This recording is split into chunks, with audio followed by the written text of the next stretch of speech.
Yang bayangkan ada tahlilan di Korea itu semua kiai tidak pernah bayangkan. Tapi setelah banyak pekerja di sini, kemudian mereka insaf atau sedang insaf, tidak tahu ini. Sampai kapan insafnya juga tidak tahu. Tapi yang jelas ini hebat. Ini apa? Hebat. Tahu-tahu ya seperti ini. Makanya iman saja, Rabbana lakal hamdu mil'us samawati wa mil'ul ardi.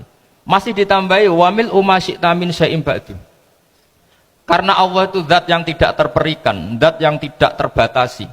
Maka pujian di langit dan bumi ini masih kurang. Masih ada apa saja yang nanti akan dipenuhi oleh pujian kepada Allah Subhanahu wa ta'ala. Wa mil'u ma syi'ta min syai'in ba'du. Dan pujian kepada Engkau ya Allah akan memenuhi semua ruangan yang Engkau kehendaki. Mungkin suatu saat negara-negara yang sekarang yang paling minim Islam itu di Amerika Selatan, kayak di Argentina dan sebagainya, itu nanti suatu saat juga penuh dengan pujian, karena tetap Rabbana lakal hamdu mil'us samawati wa mil'ul ardi wa mil'u ma syi'ta min syai'in ba'd. Saya di Jogja setiap akhir ngaji saya ajarin wiridan. Mungkin wiridan ini tidak asing bagi jenengan karena sering saya baca subhanallah wa bihamdihi adada khalqihi wa ridho nafsihi wa zinata arsyihi wa midada kalimat. Bahwa kita memuji Allah itu adada khalqi, sesuai jumlah makhluk Allah. Semua makhluk Allah meskipun kelihatannya mengecewakan, ini semuanya memuji sama Allah Subhanahu wa taala. Meskipun kadang kita kecewa, kadang kita tidak cocok. Coba barokahnya Anda ini agak-agak kecewa gitu dengan Indonesia karena nggak menyediakan lapangan kerja untuk Anda. Tapi ya nggak kecewa-kecewa amat ya, agak-agak saja.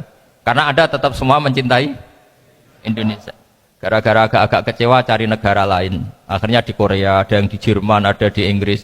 Tapi bawaan pernah ngaji di musola, Islam ini ke bawah. Sehingga karena Islam ini ke bawah, tahu-tahu ada komunitas yang memikirkan Islam. Umumnya orang mikir Islam itu ya bikin masjid. Kalau di Korea unik, nyewa apa? Nyewa gedung untuk masjid. Itu kalau diceritakan di Indonesia aneh. Ini masjid sewaan. Masjid. Tapi kalau di sini lazim, karena kalau beli mahal ya cukup sewa. Saya tidak tahu kalau dalam terminologi agama tempat Anda sujud ini nanti jadi saksi di akhirat. Itu yang permanen apa yang sewaan tidak tahu. Jadi nanti bumi ini tanya, ya saya ya Allah pernah dipakai sujud, tapi setelah 1 tahun nggak kuat menambah lagi. Makanya saya dukung tadi yang ada gerakan masjid apa. Sebenarnya permanen nggak permanen itu tetap bagus, ada usah memaksakan. Yang jelas saya sudah ikut nyumbang lelang tadi, dan saya berharap uang itu benar-benar untuk masjid. Kalau untuk takmirnya juga nggak apa-apa, yang penting untuk menghidupi masjid. Saya juga termasuk kiai yang nggak suka kalau hukum itu terlalu fanatik. Misalnya uang ini untuk masjid, kemudian imamnya diterlantarkan karena alasannya ini untuk masjid. Imam kan tidak masjid. Nah ini kalau imamnya nggak diservis kemudian mutung terus pulang ke Indonesia. Ini jadi masalah.